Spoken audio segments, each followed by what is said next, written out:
nosso tema, União Infeliz.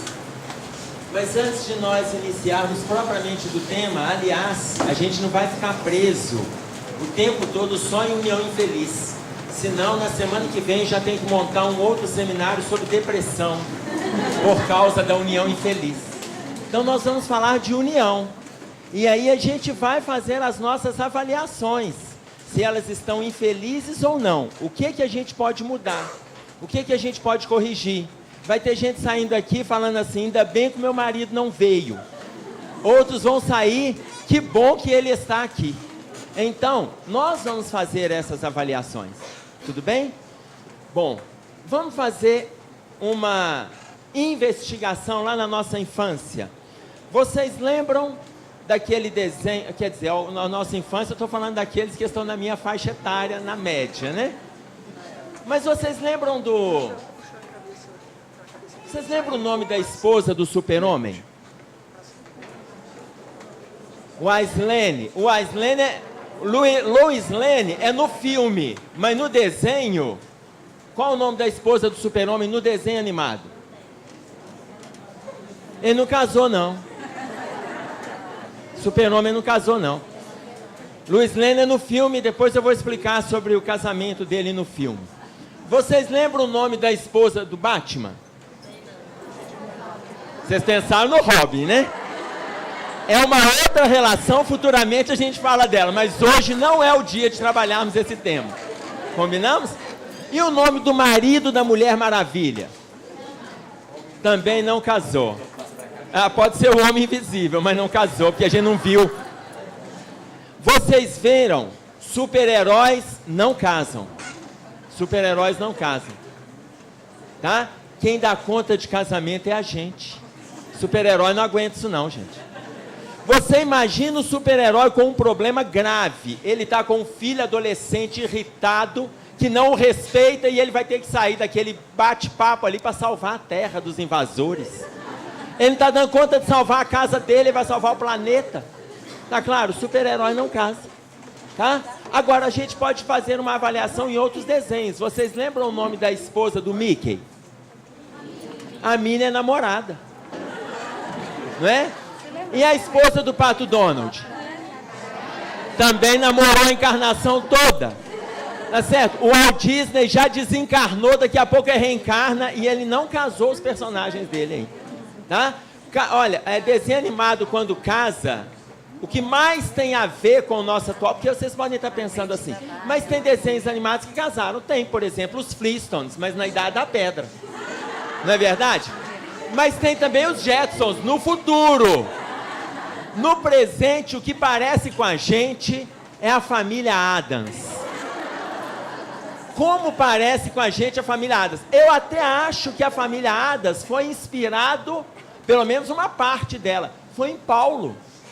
Sabe por quê? Paulo, quando escreve aos Hebreus, no capítulo 12, no versículo 1, ele coloca assim, uma nuvem de testemunhas que te acompanha. Lembram da família Addams? Aquela nuvem vai aonde a casa vai, a família vai, tem uma nuvem. Gente, aquilo é Paulo de Tarso. Tá claro? Ou seja, é o desenho que se aproxima da gente. Aí veio a lembrança de que Super-Homem casou no filme. É verdade, ele casou no filme. Mas vocês vão notar que depois que ele casou com a jornalista Lois Lane, pararam de passar filmes de Super-Homem. Ele deixou de ser super e virou marido. Ele virou marido. Tá claro? Agora, ele entrou para o nosso contexto. Ele entrou para as nossas relações. E aí a gente começa a avaliar que tipo de relação que a gente escolheu. Porque nós, na nossa geração, a gente começou, quando a gente começava, como que começavam as nossas relações? Tinha uma paquera, a paquera vinha de um flerte, a partir daí virava namoro. Como que os jovens começam hoje? Ficam? Não, gente, como vocês estão atrasados? Não, os jovens não ficam, os jovens pegam. Se pegar der certo, ficam. Se ficar der certo, não, namoro continua atrasados. É rolo. Primeiro o jovem pega. Se pegar der certo, fica. Se ficar der certo, rolo. Quando o rolo está funcionando, vai para... Não. Eles inventaram um negócio que se chama aliança de compromisso. Uns colocam aliança de compromisso entre o rolo e o namoro. Outros colocam depois para efetivar o namoro. Olha como que a cabeça deles é confusa. Olha como que é confusa. E a gente está tentando entender. Aí, conversando com os jovens, eu perguntei o que é pegar. O Emerson, pegar é assim. A gente vai numa festa, e aí beija aqui, beija ali, abraça lá, sarra do outro lado e tal. Isso se chama pegação. A gente vai num show, beija, beija, beija, beija, abraça, amassa, agarra, pegação. Não tem vínculo. Não tem vínculo. A maioria destes, inclusive, desconhecem a colocação que Emmanuel faz no livro Vida e Sexo sobre energia sexual. Sobre energia sexual. Ele enfocando para a gente sobre energia sexual no capítulo 6, ele fala dos vínculos que essa relação estabelece, ainda que seja superficial. Tá claro? Mas a maioria desconhece. E eles ficam no ambiente de pegação. Uma jovem chegou para mim e falou assim: Emerson, eu fui no show, no axé que teve no Mineirão, e aí ela chegou para mim e falou assim: sabe quantas bocas eu beijei? Eu falei: não, quantas? Ela falou: 33. Eu falei: minha filha, você chegou lá às 6h30, saiu por volta de 11h30, em 5 horas, você beijou 33 bocas? Ela falou: Emerson, a vida é assim. Eu falei: a vida não, minha filha, a sua boca é assim. Não é a vida, as pessoas não são assim. Aí eu comecei a conversar com ela sobre a questão do vínculo, sobre a necessidade da responsabilidade. Enfim, trocamos ideia. No ano seguinte, ela ia no novo show. E aí eu falei com ela: você lembra da nossa conversa? Emerson, lembro de tudo que você colocou. Mas eu estou disposto esse ano a quebrar o meu recorde. Ou seja, ela estava indo para beijar mais que 33 pessoas. Ambiente de pegação. Eles mesmos escolheram o ambiente de pegação. Tudo bem? Nós tivemos uma jovem em Belo Horizonte, que depois dela pegar, e aí ela passou para a segunda etapa, num show, ela ficou, e ficou com esse rapaz, e esse rapaz com ela. Passado mais ou menos uma semana, ela apareceu com pequenas feridas na boca. Apareceu com pequenas feridas na boca, a mãe a levou ao médico. Levou ao médico e ele olhou o perfil estranho da ferida e pediu uma biópsia. Quando chegou na semana seguinte, o médico chamou a mãe e a filha e perguntou para ela se ela tem telefone ou endereço daquela pessoa com quem ela tinha ficado no show. Ela falou assim: olha, eu peguei vários, mas o último que eu fiquei, estou estabelecendo contato com ele. E aí o médico perguntou se tem o telefone. Perguntou por que a mãe.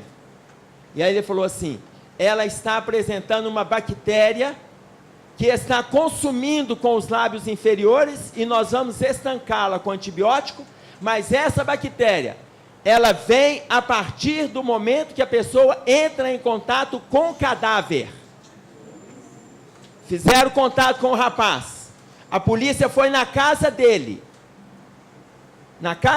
E achou partes de corpos humanos na casa dele. Ele era canibal. E ele foi preso em flagrante. Mas isso não apareceu. Essas coisas que não aparecem continuam favorecendo a pegação. Vocês imaginem o risco que os nossos filhos estão envolvidos. O risco que eles estão correndo. Nós não fazemos ideia. A gente só fala assim: vai pegar uma doencinha aqui, outra ali. Nós não sabemos, não. Eles entram para shows, para festas, só envolvidos com a pegação. E aí, quando eles saem da etapa da pegação, eles entram no ficar. O ficar significa que eles vão para uma festa, E aí, pegam uma determinada pessoa, ficam com esta pessoa apenas, na segunda semana ficam de novo, na terceira ficam de novo. A partir daí, se você perguntar se eles estão namorando, eles respondem que estão ficando. Está começando a aparecer um vínculo nessa relação. Está começando a aparecer. Depois de um mês que um está ficando com o outro, você pergunta se eles estão namorando. Aí eles respondem, a gente está no rolo. Para efetivar o namoro, eles criaram a aliança de compromisso. Perguntei a um grupo de jovens no encontro que tivemos do carnaval da Comeb, se eles entram nesse ambiente de pegação. Aí eu fiz a seguinte pergunta, imagina um garoto ou uma garota sorrir para você, você olha para ela, na hora que ela dá o sorriso, ela só tem, ou ele só tem, os 2 dentes caninos superiores. Você beija essa pessoa? Todos negaram. Eu falei, mas como vocês vão saber? Porque no ambiente de pegação não dá tempo. Eles andam nas festas, a hora que encontrou, virou, beija. Aí um jovem me respondeu assim, Emerson, mas a gente sabe. Eu falei, como, meu filho? Se ela ainda não sorriu, como que você vai saber? Ô Emerson, olha, eu vou te contar. Pode contar, meu filho, pode contar. Quando a nossa língua cair no vazio, entendeu? Descobriram que ela só tem 2 dentes caninos. Ou seja, eles estão envolvidos com a pegação. Dessa relação aqui, pode sair uma união infeliz. Eles não dialogam, eles não convivem, eles não se posicionam, eles não se apresentam. Não se apresentam. Aí você pode pensar, mas nós também temos relações infelizes na nossa geração, temos. Mas não vivemos a quantidade de aventuras que os jovens estão vivendo hoje. E não significa que as aventuras trazem segurança para as relações futuras. Não trazem, isso é uma inverdade. Ah, mas nós também temos dificuldades? Temos, e nós vamos trabalhar alguns pontos da nossa relação. Eu estou colocando para nós entendermos um pouco dos nossos filhos, para que os jovens entendam um pouco do ambiente que eles estão vivendo, mas como estão as nossas relações? Se a gente vai trabalhar relacionamento infeliz, o que Emmanuel coloca para nós no capítulo 9 do livro Vida e Sexo, intitulado União Infeliz, não significa que o namoro, recheado de florações e de bem-estar, com um diálogo saudável, não significa que não aparecerão dificuldades a partir do momento que haja o consorciar do casal. Não significa. O matrimônio não é o desaparecimento de dificuldades. Elas aparecerão. E não significa, entretanto, que essa união está infeliz. São as dificuldades normais de 2 pessoas que estão se propondo ao casamento. Está claro? Tudo bem? Bom, e aí nós vamos ver 3 tipos de casamento. Primeiro, o Livro dos Espíritos coloca para nós que o casamento é um progresso na marcha da humanidade. Tá? Na questão de número 695, em lei de reprodução, ele coloca que o casamento é um progresso na marcha da humanidade. É um progresso sim, porque você imagina, você escolheu uma pessoa para conviver com ela de forma convicta, de forma saudável, uma pessoa. Quando você escolhe uma pessoa e a partir daí vem um filho, você já aprende a conviver com 2 pessoas. Vieram 2 filhos, você aprende a conviver com 3 pessoas. Vieram 4 filhos, você aprende a conviver com 4 pessoas. 5 pessoas, o marido, mais os filhos, a esposa, mais os filhos. Esse é o progresso, que está para nós também em lei de sociedade. Na pergunta 766, a vida social está na natureza, no Livro dos Espíritos. Quando coloca para nós que a vida social está na natureza, não é a partir deste nosso convívio, não. A partir deste convívio aqui. Eu tenho aqui comigo hoje, trabalhando em meu favor, 60 trilhões de células. A vida social está aqui. A partir do momento que eu elejo alguém, a vida social, acontece aí uma interação. Temos um filho, 2, 3, olha a vida social acontecendo. Aprendemos a conviver bem dentro da nossa casa, olha a vida social plantando uma semente da boa convivência lá fora. É a primícia da sociologia. O equilíbrio da sociedade, ele começa dentro de casa. Não tem como eu querer um lar, uma sociedade saudável, profissionais honestos, pessoas sinceras, se eu dentro de casa, eu não sou saudável, eu não sou sincero, eu não sou digno da relação que eu estou criando. Eu tenho que começar isso na vida social, no núcleo. Por isso, o Livro dos Espíritos coloca que a vida social está na natureza e na natureza. Começa comigo, depois para os meus, depois para o todo. Por isso, o Livro dos Espíritos coloca que o casamento é um progresso na marcha da humanidade. Eu aprendo a conviver comigo, autoconhecimento. Eu aprendo a conviver com o outro, olha o social. Eu aprendo a conviver com o mundo. O casamento é um progresso na marcha da humanidade. Ah, mas então aquele que não casa não progride? Eu não falei isso. Ele escolheu outra via de progresso. Tem uma outra via de progresso aí. Tá claro? E nós temos então 3 tipos de casamentos. Relacionamento expiatório, provacional e de almas afins. Expiatório, provacional e almas afins. Qual que predomina entre nós?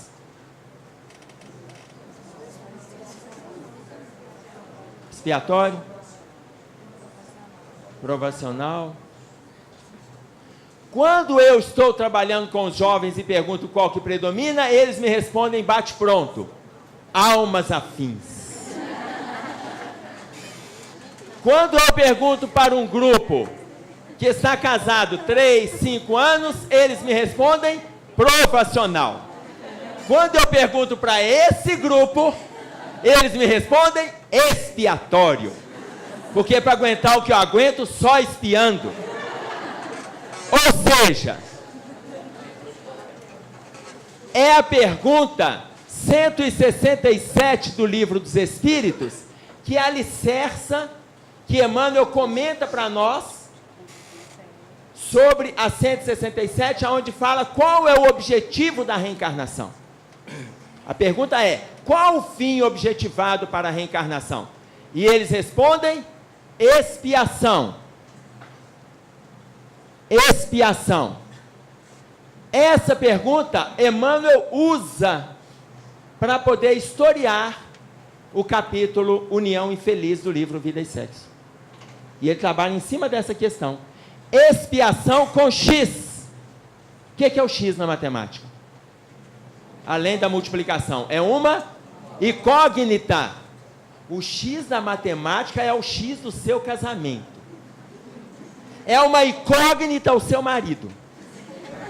E é uma incógnita a sua esposa. Vocês sabem que relações vocês têm lá de trás? Não. Expiação. É uma incógnita. A maioria das relações não são expiatórias. A maioria das relações são provacionais. Provacionais porque são os testes. Ora você tem uma discordância aqui, ora tem um mal-estar ali, dura um dia, duram 2 dias e depois vocês se refazem e reconstroem a relação. Continuam bem, lutam daqui. Isso é relacionamento provacional. É a maioria das nossas relações. É a maioria. Agora, existem as expiatórias? Existem. A expiatória é aquela que te faz sofrer. Ora desencadeia a separação, ora não, mas te faz sofrer. Estava eu no trabalho na favela lá na nossa região. Estávamos visitando um lar. E aí, uma família indignada, no lar vizinho que a gente estava, o marido chegava no sábado à tarde, ele se alcoolizava, ele trabalhava pela manhã, ele se alcoolizava, chegava no sábado à tarde, entre 3 e 4 horas da tarde, batia na esposa e ia dormir. Todos os sábados, invariavelmente. Ele bebia de manhã, depois do trabalho, chegava alcoolizado, batia na esposa e ia dormir. Um dia, coincidentemente, era o dia que nós estávamos na comunidade, no lar vizinho, o grupo da comunidade cansou de ver, quando estava lá observando o marido chegando, novamente alcoolizado, pronto para poder agredir a esposa, ligaram para a polícia. A polícia chegou, pegou o marido em pleno flagrante, agredindo a esposa. E aí prendeu o marido. Antes do camburão arrancar, a esposa veio correndo lá de dentro, falando assim: pelo amor de Deus, não leva o amor da minha vida, não. O camburão parou, pegou a esposa, colocou lá dentro, levou os dois. O delegado deu um sabão nos dois, liberou os dois, e eu não sei se ela apanha até hoje. Isso é relacionamento expiatório. Esse é expiatório. Gera sofrimento, mas eles não dão conta da desvinculação. Não dão conta da desvinculação. Isso é expiatório. Existem aqueles expiatórios que eles se desvinculam, eles se separam fisicamente. E aí uma amiga encontra com a outra e fala assim: sabe aonde eu vi o seu ex-marido ontem? Eles estão separados há 3 anos. E aí ela responde assim: onde é que estava aquele cachorro? Ou seja, é expiatório. Por quê? 3 anos separado. Ela ainda está preocupada por onde ele anda. Isso é sofrimento. Separou, acabou. Cada um segue seu caminho. Agora, o mais raro é o relacionamento de almas afins. E que os jovens acham que são todos afins. Todos afins. Almas afins, Emmanuel coloca o seguinte: raríssimos são os casais que estão reunidos hoje na Terra e estão juntos e são almas afins uma da outra. Raríssimos são os casais. Eu estou olhando para vocês aqui, ninguém está com cara de raríssimo. Então, ou vocês são provacionais, ou vocês são expiatórios. Ó, a gente está caminhando para a infelicidade, está vendo? Então, que relacionamento que a gente tem? Porque o de almas afins, ele é mais difícil. Divaldo Franco conta uma história no livro Palavras de Luz, de uma pessoa que chegou para próximo dele e falou com ele assim que ele estava com um grande problema. E aí Divaldo perguntou: qual o problema, meu filho? Divaldo, eu encontrei a minha alma gêmea, Divaldo. Divaldo falou: meu filho, mas isso não é problema. Divaldo: mas no meu caso é. Mas por que, meu filho? Porque eu sou casada, minha alma gêmea não é a minha esposa. Ah, meu filho, você está com problema. E aí deixa eu fazer um parênteses.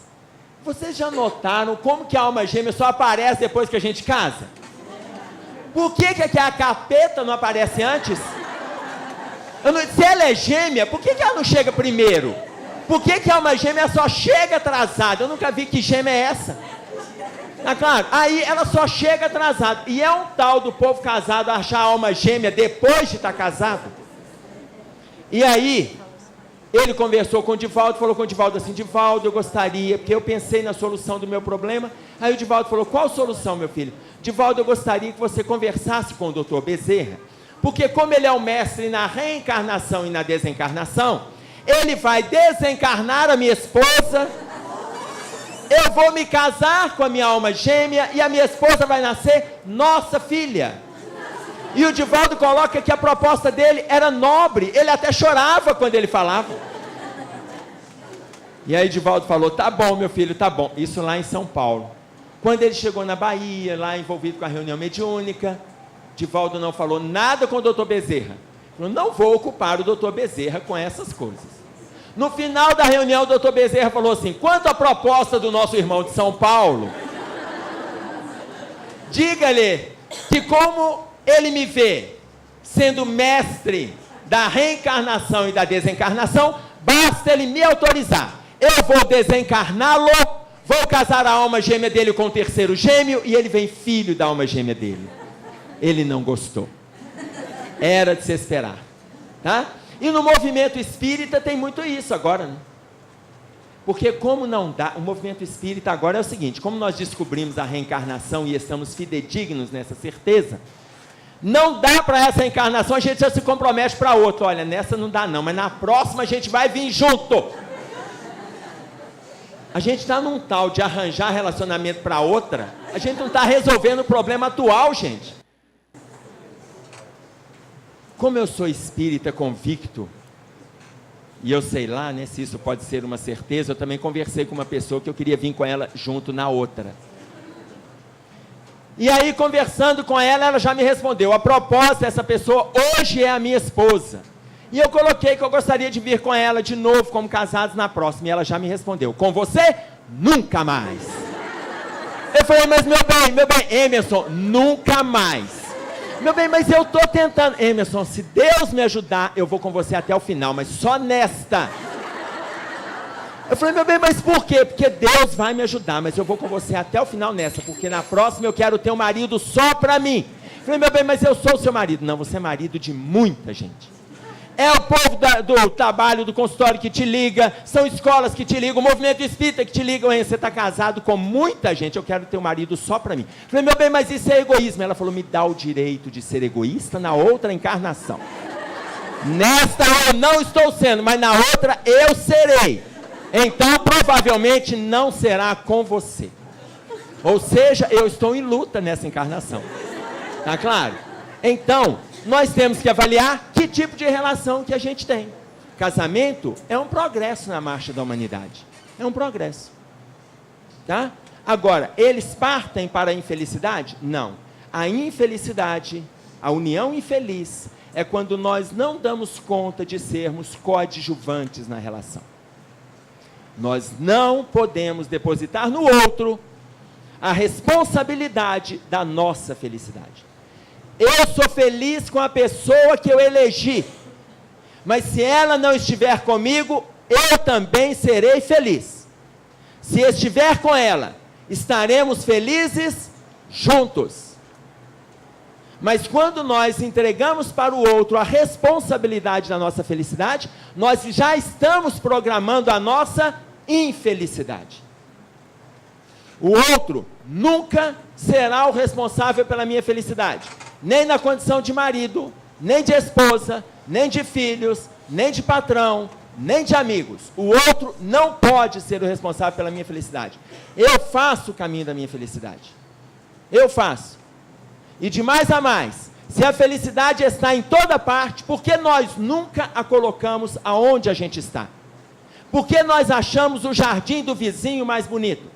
Por que nós achamos o casamento do amigo mais saudável? Por que nós achamos os filhos do colega mais educados? Nós estamos sempre transferindo a felicidade que é nossa para terceiros e estamos programando a nossa infelicidade. Isso se chama autoestima baixa. Isso é autoestima baixa. O outro, ele é coadjuvante da nossa felicidade. Ele é coparticipante, mas não responsável. Mas não responsável. Eu sou o responsável pela minha felicidade. Agora, para trabalharmos sobre um relacionamento infeliz ou feliz, 3 aspectos são importantes na nossa avaliação.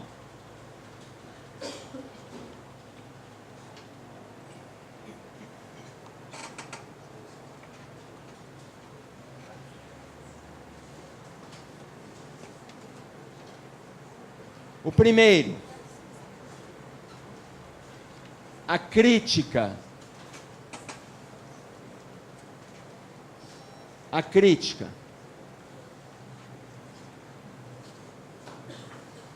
Atentemo-nos para a crítica nas nossas relações. Nós agora criamos um tal de crítica construtiva e crítica destrutiva. Isso é invenção nossa. Toda crítica, ela é saudável quando ela não está pautada na agressividade. Toda crítica é saudável. A crítica, ela tende a nos acrescentar. Quando alguém coloca para mim: Emerson, a palestra sua não foi interessante por causa disso, disso, disso e disso. Isso é uma crítica. E aí, eu tenho que rever alguns pontos, rever a forma de colocar, rever as referências que eu estou citando. Isso é uma crítica extremamente saudável. Mas quando uma pessoa agride na sua fala, não adianta a gente falar: isso é uma crítica destrutiva. Não, isso não é uma crítica destrutiva. Isso é uma agressão no campo verbal.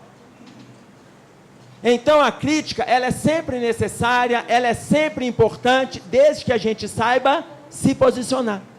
Então a crítica ela é válida. Ela é válida. A grande dificuldade nossa, nós vamos ver no terceiro aspecto. Nós temos dois. Primeiro, a crítica. Segundo, o ciúme. E o terceiro, o diálogo. São grandes dificuldades que a gente tem vivido nas nossas relações. Então, observemos como André Luiz fala para a gente sobre a crítica. André Luiz coloca assim: todo aquele que critica tem a obrigação moral de fazer aquilo que está sendo criticado melhor do que aquele que o fez. Vou repetir. Em outras palavras, André Luiz, no livro Sinal Verde, toda vez que criticamos alguém, ipsis literis, nós temos a obrigação moral de fazer melhor que esse alguém a tarefa em pauta. Imaginem se essa frase estivesse escrita na porta da nossa geladeira. Todos os dias a gente vai ler essa frase. Toda vez que criticamos alguém, nós temos a obrigação moral de fazer melhor que esse alguém a tarefa em pauta. Porque aquela pessoa está fazendo o melhor que ela pode. Eu posso conversar com ela, eu posso acrescentar, eu posso trocar ideia, mas se eu começar a criticar, eu tenho que dar conta de fazer melhor. Eu tenho que dar conta de fazer melhor. E aí, um casal de amigos chegaram para mim, conversando comigo, me disseram assim: ô Emerson, o meu marido, quando ele chega em casa, eu trabalho fora, me disse ela, ele também trabalha fora, mas quando ele chega em casa, ele passa a mão nos móveis, e ele olha, ele não fala, ele só faz assim, E aí ela falou assim: o que é que eu faço? Eu falei: na hora que ele estiver na porta de entrada, coloca o pano na mão dele, que ele já vai passando a mão e já vai lustrando. Já que ele não fala nada, você também não precisa falar nada. Já cumprimenta: ei, meu amor, que saudade, como é que foi seu dia? E já coloca um paninho, uma flanela, coloca na mão dele, que ele vai passar e já passa. De preferência, coloca o elástico, porque aí já vai passando na mão e não sai o pano de jeito nenhum. Ele já lustra. Por quê? Porque para criticar a postura do outro, a gente tem que estar ajudando, dividindo compromisso. A casa é um trabalho dos dois. Trabalho dos dois. Eu falo para o casal: não ensinem para os filhos que a casa é deles. Eu ensino para as minhas filhas que a casa é minha e da mãe delas. Não é delas. A casa é minha. Ah, Emerson, mas eu cobro para eles que eles têm que cuidar do quarto deles, que aquele quarto é deles. Eu já coloco o contrário: vocês têm que cuidar do quarto, porque o quarto é meu, a casa é minha. E o dia que vocês saírem, vocês não vão levar o quarto, deixa ele na casa. Tá claro? Por que que eu coloco isso? A gente fala para os filhos que a casa é deles. A casa é deles. E aí, o filho de 14, 17 anos, ele resolve colocar no quarto dele aquela série de pôsteres de mulheres nuas se expondo lá. Você deixa? Deixa ou não? Mas o quarto não é dele? Então já não é mais. Então aí a gente descobriu que o quarto é nosso. Então, ele vai cuidar daquele quarto, que aquele quarto é meu. Como a gente cuida de uma casa alugada. A gente vai cuidar porque a gente mora ali e paga uma despesa sobre ela.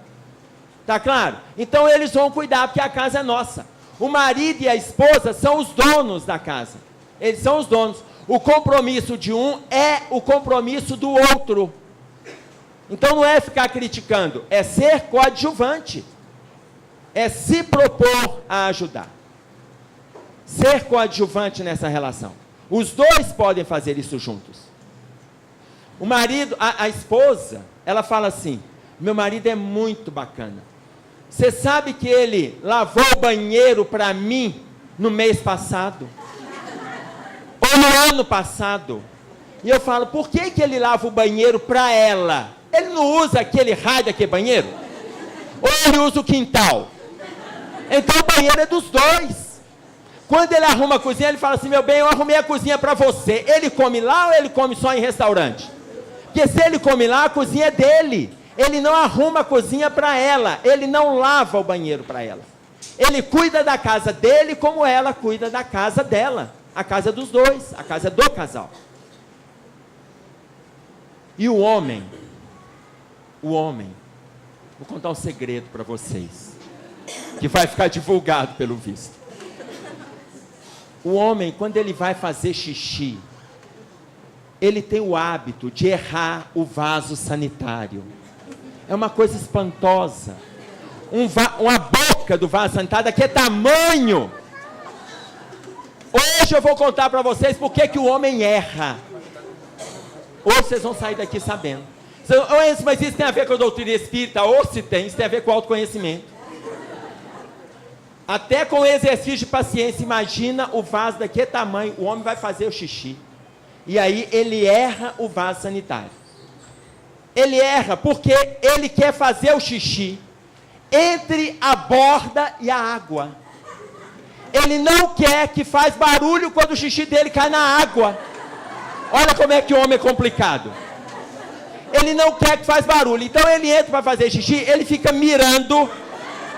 E você imagina que ele só tem um pênis. Você imagina se ele tivesse 5. Cada um para um lado, ele tem que mirar todos. É complicado, gente. Aí o homem ele fica mirando para não cair na água e nem fora do vaso. Mas se tiver que cair na água, ele vai colocando mais para a beirada, aí molha a borda.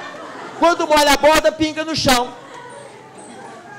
Ou seja, os homens também tinham que lavar banheiro para eles poderem não errar o bendito vaso sanitário. A mulher, quando ela entra no banheiro, ela tira a roupa, senta no vaso e tchau, cai tudo dentro d'água. Você já viu alguma mulher errar? Ela não erra, gente, só se ela tiver uma convulsão no vaso. Tá claro, não erra. Agora o homem, ele fica mirando aonde ele vai acertar. Se ele vai mirar, é claro que vai acertar na borda. Se acertou na borda, vai pingar no chão. Então, ajuda dentro de casa, porque ele está cuidando da própria casa. E para de criticar. Isso que nós estamos falando aqui, Paulo colocou para nós. Na segunda carta de Paulo, no capítulo 1, no versículo 13, aos Coríntios, ele coloca para nós assim: nós vos escrevemos aquilo que vós já sabeis, ou que de alguma forma reconheceis. Ou seja, não estamos falando nada de novo. Isso é das nossas relações. O que nós estamos fazendo nas nossas relações? Quando a gente cansa de criticar o marido, a esposa, começamos a criticar o próximo, o parente. E aquela sua irmã, que só fica no portão falando mal de todo mundo? Aí ela responde: não é igual o seu irmão, que só fica pedindo dinheiro emprestado, gasta além do que ganha. Começam a criticar e agredir a família. Começam a agredir a família. É óbvio que essa relação caminha a passos largos para a infelicidade. É óbvio. Porque aonde tem agressão, não tem compartilhamento, não tem coadjuvância, não tem felicidade. Então essa relação está caminhando para o fim. Muitas vezes ela já acabou e os dois estão mantendo as aparências. Por causa do ambiente de trabalho, por causa do movimento espírita, por causa disso, daquilo e tal, e vão os dois lá segurando com as aparências. Segundo passo, o ciúme. A pergunta 183 do livro Consolador, Emmanuel coloca para nós, o Chico pergunta para Emmanuel, como o plano espiritual descreve para nós o ciúme. Entre as várias colocações que Emmanuel traz no livro Consolador, ele coloca também que é um reflexo da nossa inferioridade ligado ao sentimento de posse. Reflexo da nossa inferioridade. Aí tem uma frase de para-choque de caminhão que anda por aí, que está escrito assim: quem tem amor tem ciúmes. É claro que não. Não existe uma inverdade tão grande quanto essa relacionada ao amor. Quem tem amor não tem ciúmes.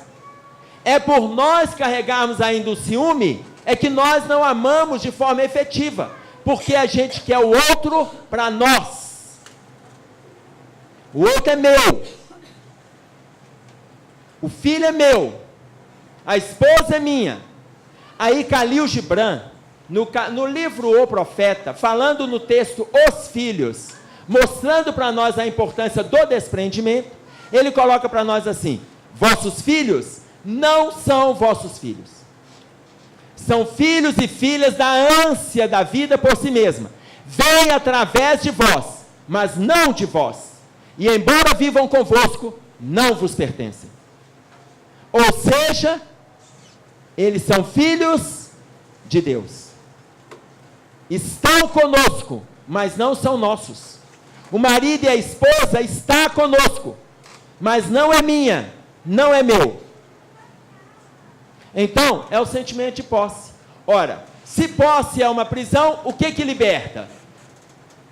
O que liberta? O desapego. Desapego é uma característica do amor. Então, se nós observarmos no capítulo 6 de Lucas, no versículo 29, ele vai falar para nós oferecermos a outra face. Se lhe bater numa face, ofereça a outra. Bateu na face da prisão, não é oferecer o outro rosto, ofereça a face do amor, ofereça a face do desapego. Entenda o amor e o ciúme como duas situações adversas, contrárias. Porque não precisa ter ódio para ter desamor, não. Se tivermos ciúme, já é desamor. No livro dos Espíritos, a espiritualidade coloca para a gente, na resposta da pergunta 933, que o ciúme é um verme roedor da alma. E ele coloca mais: quem carrega esse desvalor no seu estado íntimo, não tem uma noite de paz sequer. Quem carrega esse desvalor no seu estado íntimo. Ou seja, é o contrário do amor. Mas se a gente muitas vezes justifica, não, mas é porque eu estou cuidando da outra pessoa. Se a gente vai cuidar, nós não vamos aprisionar. Não vamos aprisionar. A gente está cuidando. E aí eu coloco o seguinte: vocês lembram da geleinha? Hoje tem um outro nome, na nossa época era geleinha, hoje é moleca. Geleca, amoeba, já mudou o nome, né? É amoeba, geleca, geleinha, mas meleca não, né? Lembra da geleinha, da amoeba? Todo mundo conhece, não conhece? O que acontece quando ela está na sua mão e você aperta? Ela escorre por entre os dedos. Ela escorre por entre os dedos. Eu coloco que o nosso amor em relação ao outro, ele precisa ser essa amoeba, mas que nós não podemos apertar porque ela escapa da gente. Não podemos abrir completamente porque escapa também, porque ela vai se espalhando e ela escorre. Então o que a gente faz? A gente nem fecha, nem abre. A gente cuida. Uai, tirei o microfone. A gente cuida. Colocou aqui. Começou a escorrer, você pega aqui. Você protege, não aperta, não libera. Você vai construindo. Começou a escorrer, você coloca aqui. Começou a escorrer de novo, está do lado de cá. E assim essa relação vai durando anos. Por quê? Porque tem o cuidado, tem a proteção, mas não tem o sufocamento, nem tem os excessos. É isso que nós precisamos fazer. Nós vamos cuidar da nossa relação. Quando nós não cuidamos da nossa relação, quando nós não cuidamos, começam a aparecer as competições. E aí começam a competir quem é melhor nisso ou naquilo. O que está errado. É claro que tem coisas que a mulher é melhor do que o homem, tem coisas que o homem é melhor do que a mulher. Isso é da estrutura física, isso é da maturidade do espírito. Então começam a aparecer as competições. Vamos pegar alguns exemplos? A ciência descobriu que o homem tem 4 milhões de neurônios a mais do que a mulher. Uma colega atrevida como ela só, ela colocou assim: é porque não precisamos de tudo isso, os nossos neurônios são mais eficientes. E aí, colocou então que o homem tem 4 milhões de neurônios a mais, em média. Mas para as funções que ele exerce a mais, ele precisa de neurônios a mais. Quais são as funções? Abrir o vidro de maionese, trocar a lâmpada, limpar o cocô do cachorro e colocar o lixo na rua. É 1 milhão para cada atividade significativa. As outras são do dia a dia. Mas dentro da área das competições, vocês querem ver um exemplo? A mulher tem uma orientação espacial limitada. A mulher vai fazer uma baliza. Ela emparelha o carro do lado de outro carro. E ela começa a fazer a baliza. Quando ela vai fazer a baliza, não colocou o carro na vaga determinada, e aí ela encostou no meio-fio, ela já vem e estaciona do lado, ela para do lado de novo para tentar pela segunda vez. Quando ela vai tentar pela segunda vez, ela já fica incomodada, porque ela começa a olhar quem é que está olhando para ela. Porque uma mulher não faz uma baliza sem testemunha. Aí ela começa e já fica incomodada. Se ela erra a segunda vez, ela não tenta a terceira. Ela arranca o carro e vai procurar onde tem uma garagem. Que aí, próxima à garagem, ela vai lá e para. Ela não precisa se preocupar. Ela anda mais 1 ou 2 quarteirões, não tem problema. Porque a orientação espacial, para ela, é limitada. Para ela é limitada. Eu estava com a minha esposa, nós estávamos caminhando para o sítio de um professor da confraternização de final de ano, do diretor da escola, ela é professora, do diretor da escola da confraternização de final de ano, e eu fui dirigindo e ela foi com o mapa. Sabendo das dificuldades, ela foi com o mapa e eu arrisquei. E aí ela foi com o mapa. Quando chegamos em determinado local, ela falou assim: meu bem, chegando aqui, é só entrar à esquerda, que aqui vai dar na porta do sítio do diretor. Entrei à esquerda e a mata foi se adensando. E eu falei: não é possível, isso aqui deve ser uma entrada para aquele oásis. E eu estou esperando, até chegar o momento que o carro não ia mais. Eu falei: meu bem, aqui já deve ser a floresta densa. Não deve ser por aqui. Vamos voltar. Emerson, mas lá na antena mostra uma torre. Na torre mostra para pegar o braço da esquerda. Eu falei: tá certo, vamos lá. Vamos voltar no mesmo lugar, você me empresta o mapa. Voltamos no mesmo lugar. Peguei o mapa. Quando eu peguei o mapa, eu fui virando o mapa. Eu fui virando, ela falou assim: o que você está fazendo? Eu falei: meu bem, a torre, ela não é nessa posição. A torre da antena, ela é assim. E quando fala para a gente entrar na rua, à esquerda da torre, se você olhar de cabeça para baixo, a gente vai olhar à direita da torre. E aí eu virei o mapa. E nós chegamos no sítio.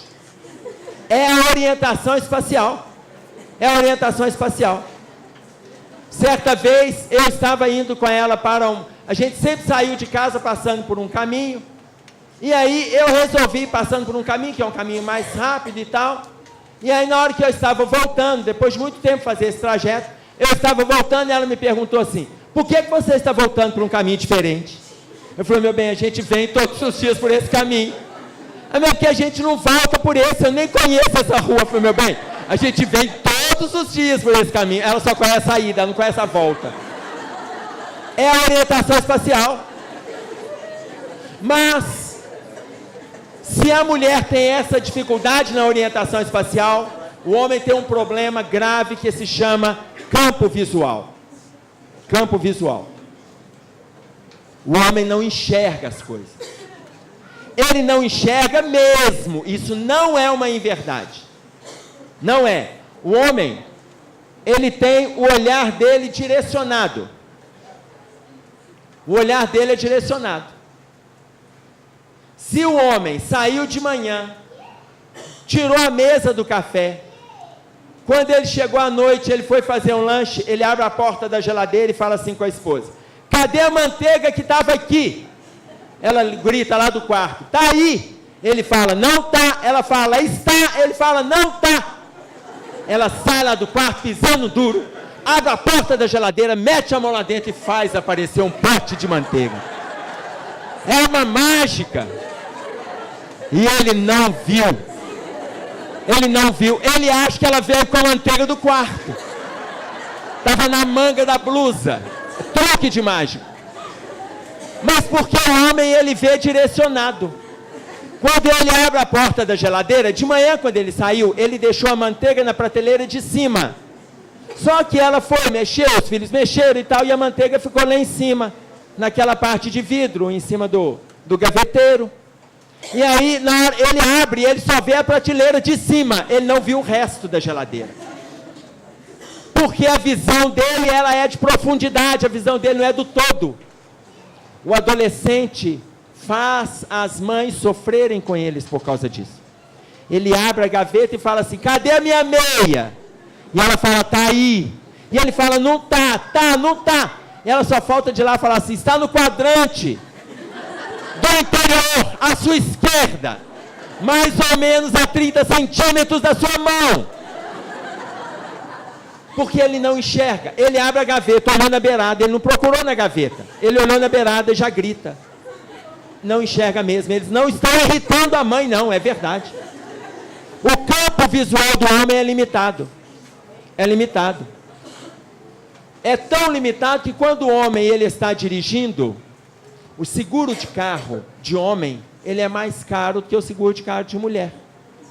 Porque o homem, quando ele bate nas laterais, ele destrói o carro, ele pega a coluna do carro e destrói. Quando o carro é de mulher, o seguro é mais barato. Isso não é só no Brasil, não. Nos Estados Unidos é assim também. Isso é fruto de pesquisa. Porque a mulher, ela é tão atenta para a questão do trânsito, ela não bate na lateral do carro. Dificilmente uma mulher bate na lateral. Quando ela vai atravessar um cruzamento, ela olha. O homem acha que dá, porque o campo visual dele é limitado, ele oi, pum, pum e pá. Tá claro? A mulher não, ela olha, ela está vendo que não vai dar. Ela não destrói a lateral do carro. A mulher, quando ela bate o carro é para-choque, é quando ela quer fazer aqui a manopla, colocar na vaga. Poc. Pronto, acabou. Para-choque você não aciona nem seguro.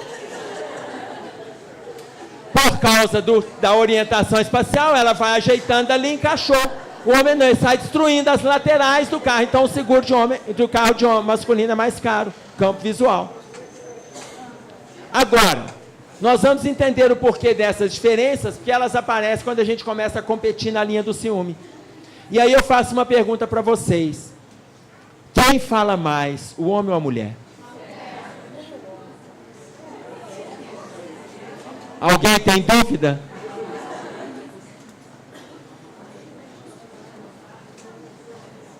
O homem fala, em média, 3.000 palavras por dia. A mulher fala, em média, 12.000 palavras por dia. Eu coloco para os casais que, se brigarem de manhã, façam as pazes à noite. Porque se deixar para o dia seguinte fazer as pazes, ela vai tirar o atraso. Olha, para vocês terem uma ideia, eu tenho 4 mulheres na minha vida, uma esposa, 3 filhas, e lá são 48.000 palavras contra desprezíveis 3.000.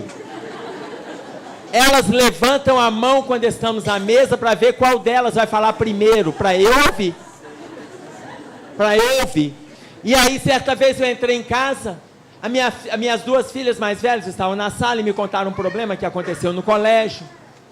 E aí me contaram o problema que aconteceu no colégio. Quando eu entrei do quarto, a minha esposa estava saindo do banho. Aí a minha esposa me contou uma outra coisa que aconteceu na escola. Na escola dela. As meninas contaram sobre o colégio delas. Quando sentamos à mesa para conversar, As meninas falaram assim: pai, vou te contar o que aconteceu na escola da mamãe, que elas apostam quem conta primeiro, e tem hora que eu escuto o assunto 2, talvez 3 vezes. E aí elas começaram a contar o que aconteceu na escola da mãe. Eu escutei de novo, a minha esposa escutou também, não falou nada. Aí a minha esposa falou assim: Emerson, deixa eu comentar com você o que aconteceu na escola das meninas. E aí as meninas falaram assim: mãe, você perdeu, nós já contamos. E eu falei assim: meninas, deixem a sua mãe falar. Ô pai, mas você já sabe a história. Deixa a sua mãe falar. Ô pai, mas nós acabamos de te contar. Meninas, a sua mãe precisa estourar a cota do dia dela. Deixa a sua mãe falar. E elas entenderam. E aí, a mãe falou assim: e de mais a mais, esse caso que vocês acabaram de contar, eu já tinha contado para ele lá dentro, e até ele ouviu de novo. Então vocês me deixam falar. E ela me contou outra vez. Senão vocês podem pensar que ela ficou calada e tal. Não aconteceu, porque a cota do dia precisava de ser exaurida. Tá claro? Ou seja, essas diferenças, elas aparecem em cima de uma construção milenar.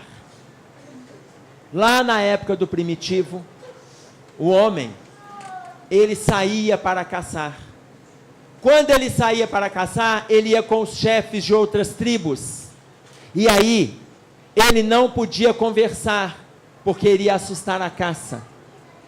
As tribos, que eram as chamadas famílias, eles iam em silêncio. Quando eles ficavam 2, 3 dias caçando, quando voltavam com a caça sobre os ombros, eles voltavam em silêncio, porque já estavam cansados. Então eles não desenvolveram o centro da fala. O centro da fala feminino, ele é mais rico. O centro da fala masculina, ele é mais pobre nesse aspecto. Então ele tende a falar menos.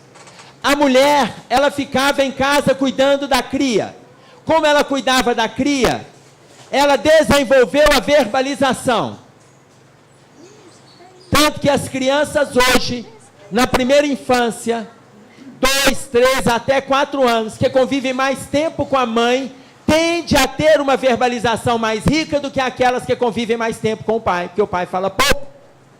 Verbalização empobrecida, a mãe tende a enriquecer mais esse vocabulário das crianças. Então, ela ficava cuidando da cria e ela conversava. Como ela conversava e preocupada com a proteção, ela ficava atenta a tudo que está em volta. E ela desenvolveu o campo visual. O campo visual da mulher é amplo. Ela entra numa festa, a mente dela funciona igualzinho uma antena parabólica, ela capta tudo. Quando ela sai de lá, ela fala com o marido assim: você viu a sandália da minha inimiga? O marido olha para ela e fala: eu não sabia nem que a sua inimiga estava lá. Porque ele não viu, mas ela capta tudo que está em torno, e é real.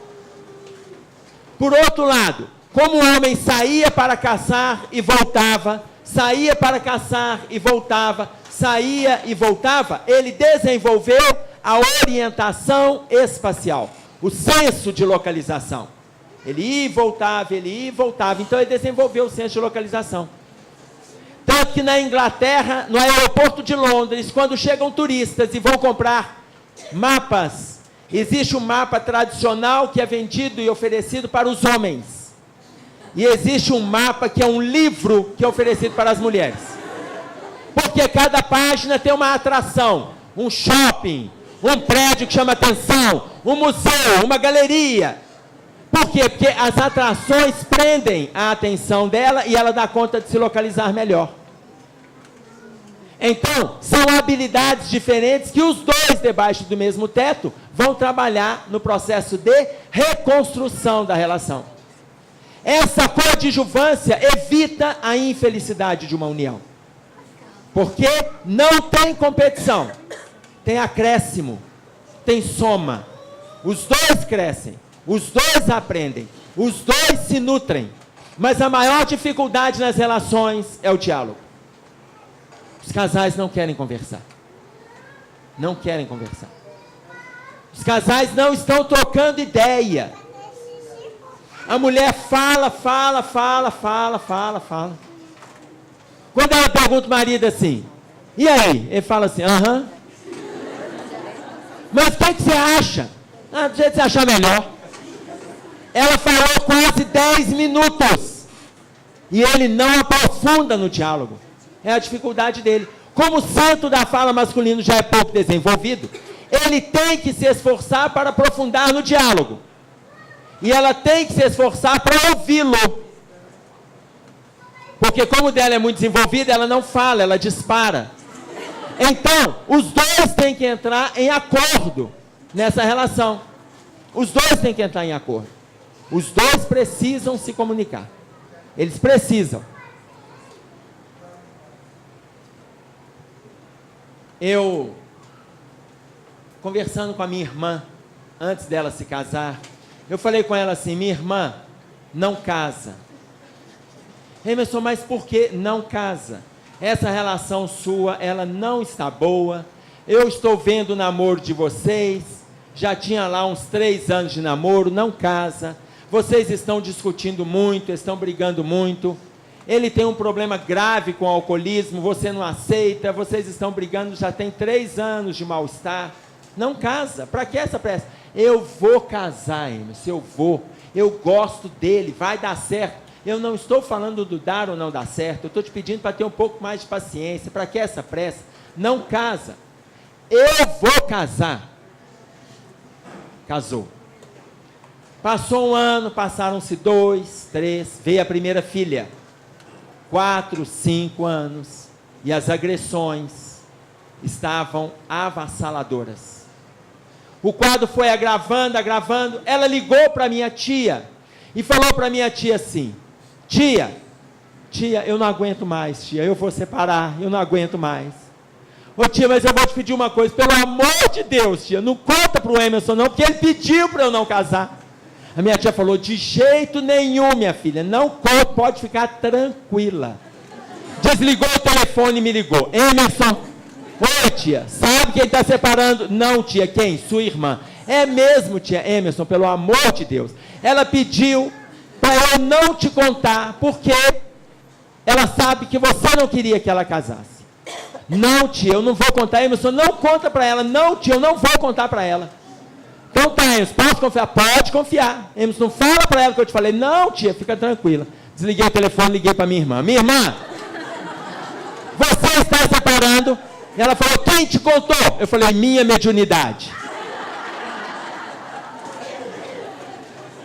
Ela falou: sua mediunidade. Minha irmã, eu estou te ligando para te falar, você tem uma filha quase da idade da minha. Não se preocupe, vamos cuidar dessa garota, são primas, vamos fazer o melhor que a gente puder. Não deu certo, acabou. Bota uma pedra em cima e vamos continuar a nossa luta. A gente está na terra, é isso mesmo. Vamos lá. No movimento espírita, existe um estigma de que não se pode separar. Eu não sei quem inventou isso. A espiritualidade coloca para nós cuidarmos da relação o máximo que a gente puder. Mas, se esse relacionamento não der certo e começar a vitimar os filhos pelo nível de agressão física ou agressões morais, é melhor que se separem, para não conturbar aquelas cabecinhas que estão chegando ali. Isso está no Evangelho segundo o Espiritismo, capítulo 22, intitulado O Divórcio. No item 5, ele está falando a respeito, capítulo 22, intitulado Não separeis o que Deus juntou. O item 5, intitulado O Divórcio, ele coloca: o divórcio existe para configurar o que de fato já está separado. O Livro dos Espíritos coloca mesmo.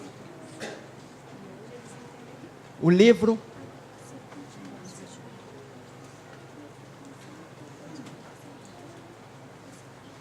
dos Espíritos coloca a mesma coisa na resposta da pergunta 697.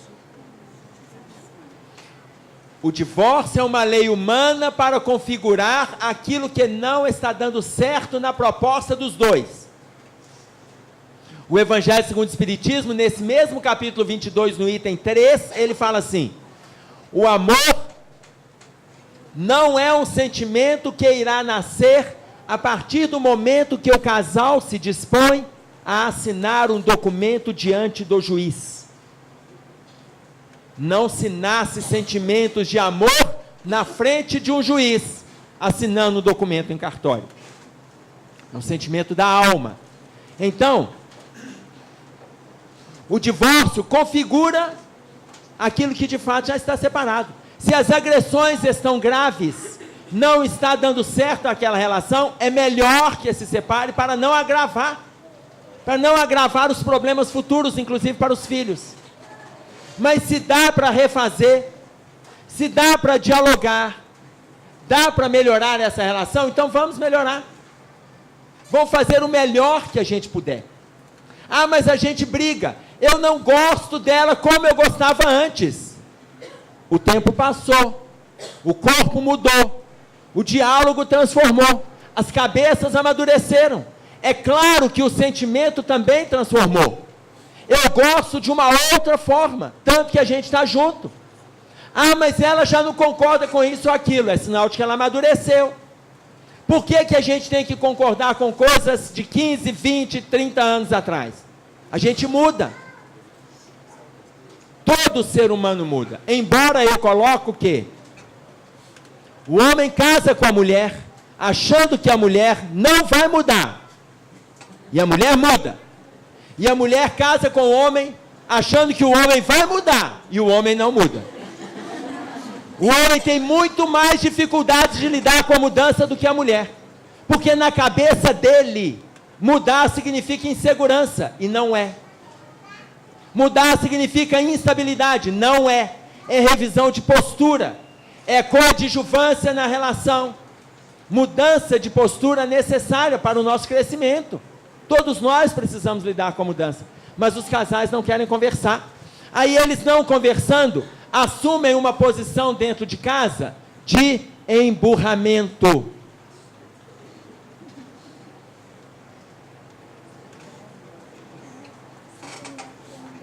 O homem bate a porta, arrasta a cadeira, chuta a mesa porque está emburrado. Bate a janela, emburramento. A mulher, ela faz um bico que o tamanduá tem inveja dela. É emburramento. Vocês sabem o que é emburramento? É encontro do burro com o jumento. Não cabe essa relação dentro de casa. Não cabe essa relação dentro de casa. Paulo, quando escreve aos Coríntios, no capítulo 7, no versículo 28, ele fala assim: mas se te casares, não pecas. E se a virgem se casar, não peca. Todavia, os tais terão tribulações na carne, e eu quereria poupar-vos. Se te casares, não pecas. Se a virgem se casar, não peca. Todavia, os tais terão tribulações na carne, e eu quereria poupar-vos. Quando Paulo faz essa observação para nós, ele está dizendo que o casamento ele é opcional. Se te casares, não busque aventuras. Quando ele fala não pecas, é não busque aventuras. Aí fala se a virgem se casar, ele não está falando de a virgindade biológica, não. Se a virgem se casar não peca, a pessoa virgem se casar. Aquela pessoa virgem de sentimento. Ele não está falando de envolvimento sexual, não. Se a pessoa virgem se casar, também não peca. Não vai buscando aventuras por aqui e por ali. Ele fala, os tais terão tribulações na carne, porque optaram pelo casamento. E ele diz mais, e eu quereria poupar-vos. Porque todos nós temos dificuldades quando a gente opta pelo casamento. Mas também temos dificuldades quando não estamos na condição de casados. Porque a terra não é um campo de lazer. A terra são situações profissionais que nos permite as autoavaliações para nos trazer o crescimento. Ou seja, não estamos em campo de lazer nem enquanto solteiros, nem enquanto casados. O mérito maior é quando nós damos conta de fazer do nosso marido ou da nossa esposa nosso grande amigo. Grande amigo. Esse é o maior mérito. O maior título que Jesus deu para os discípulos, nós vamos ver isso em João, no capítulo 15. Ele fala para eles assim no versículo 15: tenho-vos chamado amigos, porque tudo quanto ouvi de meu Pai, vos dei a conhecer. Tenho-vos chamado amigos, porque tudo quanto ouvi de meu Pai, vos dei a conhecer. Amigo é a gente abrir o nosso coração para aquela pessoa que está do nosso lado. Ah, mas significa contar tudo para o outro? Não necessariamente. Abrir o nosso coração. Aquela pessoa abrir o coração dela para conosco. A minha esposa chegou para mim outro dia e falou assim, ela estava com a irmã passeando no shopping, em dezembro, elas foram para o cinema, levando as meninas. Emerson, sabe quem que eu vi no shopping hoje? Não, meu bem, quem que você viu? Fulano de tal. Sim, era um vizinho nosso no prédio que a gente morava. Sim, Emerson, ele estava com uma baita de uma mulher do lado dele. Oh, meu bem, deve ser colega de trabalho. Estavam lá, colega de trabalho, tomando sorvetinho no banco do shopping. Meu bem, ele podia estar em horário de almoço. Horário de almoço. E os dois lá tomando sorvetinho, sentados juntos, roçando a perna para lá e para cá. Meu bem, eles podem ser amigos. Amigos. Ô Emerson, deixa eu te falar uma coisa. Você está muito tranquilo com essa informação que eu estou te passando. Eu falei assim, meu bem, mas por que você está falando isso? Eu estou te contando, Emerson, porque eu quero que você pense comigo que providência que a gente vai tomar. Porque a esposa dele é nossa amiga. Eu falei, meu bem, o casal é nosso amigo. O casal é nosso amigo. Emerson, mas o que a gente vai fazer? Meu bem, o casal é nosso amigo, nós não vamos fazer nada. Emerson, mas eu continuo te achando muito tranquilo com essa informação que eu te contei. Emerson, você já sabia disso? Já sabia. Emerson, há quanto tempo você sabe disso? Há 1 ano. Ela falou, você sabia disso há 1 ano e você não me contou? Eu falei, meu bem, você tem que fazer a pergunta correta. Essa pergunta não está legal. Você não é perguntar por que eu não te contei. É perguntar por que eu deveria te contar. Por que eu deveria te contar? Emerson, como é que você ficou sabendo? Eu falei, ele me procurou e conversou comigo. E ele me falou que ele está com dificuldades no relacionamento dele. E me falou desta pessoa. E a gente vai encontrando, vai trocando ideia para ele poder se desvincular. E é isso. Ela falou assim, mas você não acha que deveria ter falado comigo? Porque eu sou sua esposa. Eu falei, e daí? Qual é o problema? Você é a minha esposa, por que tudo eu tenho que te passar? Mas nós não temos diálogo. Eu falei, temos. Mas existem coisas que a gente precisa resguardar. Tem coisas que a gente escuta, não tem que sair espalhando, não. Isso é do relacionamento deles, é uma questão deles. À medida que eu for trocando ideia com ele e tal, quem sabe a gente consegue desconfigurar essa relação extraconjugal e eles retomarem o relacionamento deles. E está ótimo. E ninguém precisa saber que aconteceu um mal-estar entre eles. E eles refaçam isso depois na consciência com Deus. Mudamos de lá, depois que saímos do prédio, os dois continuaram casados, não sei que fim levou essa relação e pronto, acabou. E vocês acreditam que ela não falou nada com a amiga, com a vizinha? Deixou guardada a informação. Ou seja, nem tudo a gente tem que colocar, embora precisamos fazer do outro o nosso grande amigo, que é a informação que Jesus coloca para nós. Evitar as competições e fazer do parceiro ou da parceira o grande amigo da nossa relação. Se nós fizermos dessa forma, se nós preocuparmos em sermos felizes com o outro e ajudar o outro na felicidade dele, que também estará ajudando na nossa, sem responsabilizar o outro, evitaremos as uniões infelizes. Para evitar essas colocações de mal-estar, de agressão, de ironia, Victor Hugo, ele fala para nós sobre o homem e a mulher. E ele coloca para nós, Victor Hugo foi contemporâneo de Kardec, ele viveu entre 1802 e 1885. Ele era dramaturgo, escritor, poeta, político. E ele coloca para nós sobre o homem e a mulher, ele fala assim: o homem é a mais elevada das criaturas, a mulher, o mais sublime dos ideais. Deus fez para o homem um trono, para a mulher um altar. O trono exalta, o altar santifica. O homem é o cérebro, a mulher o coração. O cérebro produz a luz, o coração o amor. A luz fecunda, o amor ressuscita. O homem é um gênio, a mulher um anjo. O gênio é imensurável, o anjo indefinível. A aspiração do homem é a suprema glória. A aspiração da mulher, a virtude extrema. A glória traduz grandeza e a virtude traduz divindade. O homem tem a supremacia, a mulher a preferência. A supremacia representa a força, a preferência o direito. O homem é forte pela razão, a mulher é invencível pela lágrima. A razão convence e a lágrima comove. O homem é capaz de todos os heroísmos e a mulher de todos os martírios. O heroísmo enobrece e o martírio sublima. O homem é o código, a mulher o evangelho. O código corrige, o evangelho aperfeiçoa.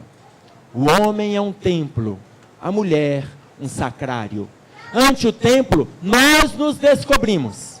Ante o sacrário, nos ajoelhamos. O homem é um oceano, a mulher um lago. O oceano tem a pérola que o embeleza. O lago tem a poesia que o deslumbra. O homem pensa e a mulher sonha. Pensar é ter no cérebro uma auréola. Sonhar é dignificar os passos para outros altos. O homem é uma águia que voa. A mulher, um rouxinol que canta. Voar é dominar o espaço. Cantar é conquistar a alma. O homem tem um fanal, a consciência. A mulher tem uma estrela, a esperança. A consciência guia e a esperança salva. Enfim, o homem está colocado onde termina a terra, a mulher onde começa o céu. Eu vou agradecer a paciência de vocês, tomara que tenha valido a nossa tarde e noite de hoje, até uma outra vez, se Deus quiser.